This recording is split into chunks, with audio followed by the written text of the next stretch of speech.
Welcome to Wawasan Wire. Today we're talking about Mazhar Miyati Samsudin's demand for the removal of the Tourism, Arts and Culture Minister, Tiong King Sing.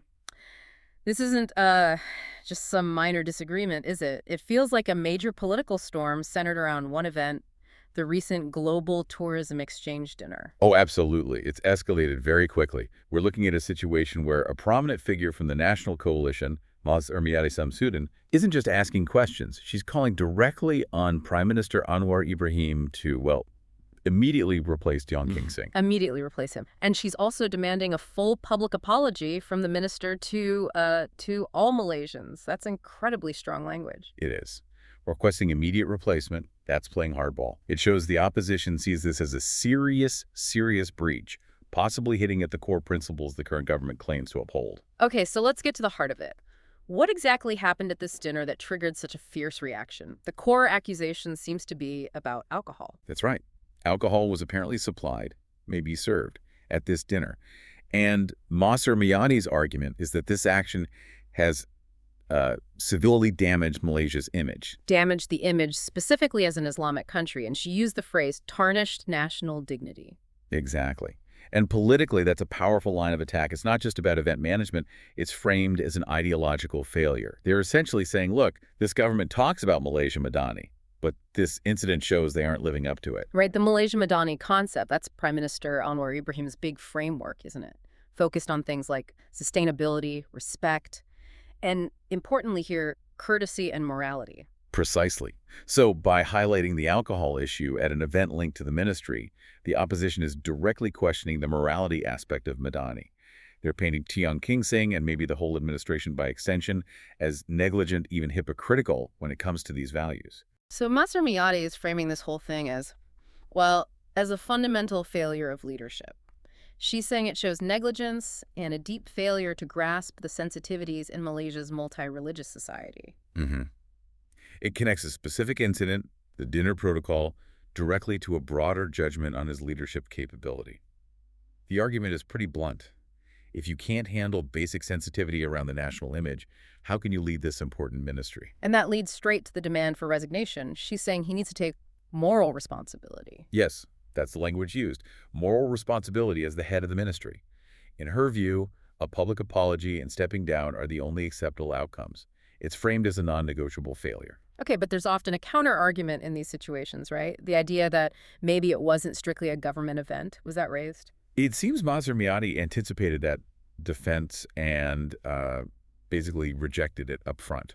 The typical explanation might be, oh, it was hosted by external tourism groups, industry partners funded it. Which happens all the time in tourism promotion, doesn't it? Governments partner with industry bodies globally. Absolutely. Ministries often rely on these partnerships. It leverages private money, private expertise, but it also means navigating, different standards, sometimes international hospitality norms that might clash with local sensitivities. But Mazhar Miyati isn't having any of that excuse. Why not? What's her reasoning? Her point is about the optics, the branding. She argued that people just won't accept that separation because the event apparently used the name of the Malaysia Tourism Promotion Board. Which is a government agency. Right. And crucially, the minister, Tiong King Sing himself, was there. His presence gives it a significant stamp of official approval, regardless of who paid. So she's asking those pointed questions. If it was purely external, why the official government logos?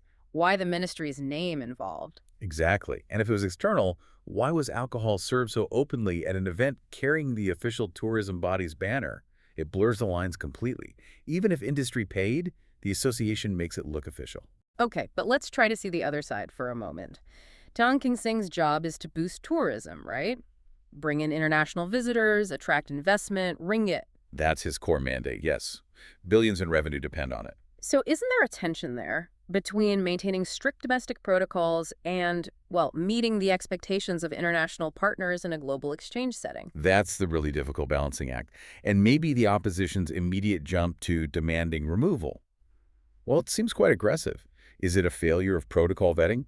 Maybe. Is it a fundamental moral failing requiring removal? That's a bigger leap. It feels like the focus on tarnished dignity might be perhaps deliberately ignoring the economic realities of global tourism.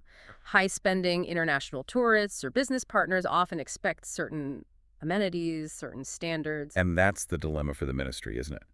Do you risk upsetting international industry players by enforcing very strict local protocols at their events, potentially impacting investment, or do you manage the political heat domestically for aligning with global business norms? It's a tough call, and it seems like the opposition wants to frame it as if there's no complexity there at all. Which brings us to the second part of this attack, because Maser Miati didn't just focus on the alcohol and dignity issue. She shifted gears, didn't she? Right. She moved on to the money, the funding, demanding financial transparency about the whole event. This really ramps things up. It does. It's a classic political strategy. You land a hit on ideology or values, then you follow up with questions about money and potential impropriety. It elevates the issue significantly. So what's the specific financial concern? Apparently, 3 tourism associations claim they funded the dinner, but Maser Miati finds that explanation, well, doubtful. Why doubtful? Because of the government branding again. Exactly. Because official government names, logos, and the minister's presence were so prominent. The opposition is suggesting the lines are too blurred to believe the government wasn't financially involved somehow. And if government funds were used, even partially. Then she explicitly stated it would be a clear abuse of power. That's a very serious allegation, tying the dinner controversy directly to potential misuse of public funds. Wow. Okay, so this isn't just political noise then. She's formalized this concern. Yes, she didn't just raise it in the press. She's called on 2 heavy-hitting oversight bodies, the Malaysian Anti-Corruption Commission and the Auditor General. She wants a full investigation into the funding to rule out any abuse of power or wastage. So she's pushing this out of the political arena and into official investigation channels. And while financial transparency is, of course, essential, you have to look at the timing and the combination here.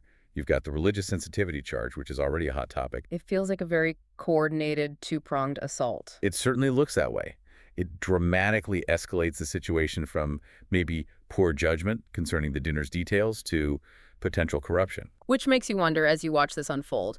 Is the primary goal here really about ensuring policy adherence and financial correctness?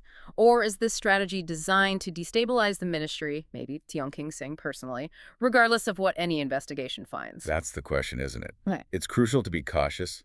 A policy disagreement over event management or logo use is one thing. Accusations serious enough to involve the MACC are another. We shouldn't necessarily conflate the two before investigations are even started, let alone completed. Using these oversight bodies is definitely a powerful move in the political game. A very powerful tool. Okay, so just to quickly summarize these 2 main pillars of the controversy swirling around Minister Tiong King Sing.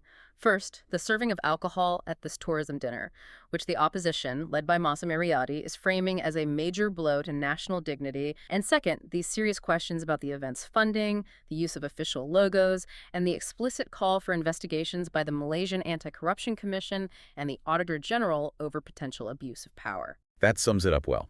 It's a complex situation with layers of cultural sensitivity, political maneuvering, and now financial scrutiny. It really throws a spotlight on that ongoing tension, doesn't it? That balancing act between projecting Malaysia's identity, its religious sensitivities, and at the same time trying to build a thriving, international, multi-billion ringgit tourism industry. And it leaves you thinking, how exactly should those Malaysia Madani ideals, especially courtesy and morality, be practically applied when you're dealing with global business events, international standards, and big money? It's not straightforward. Not at all. It's a challenge many countries face, but it has particular resonance here. Remember to like and subscribe for more videos like this.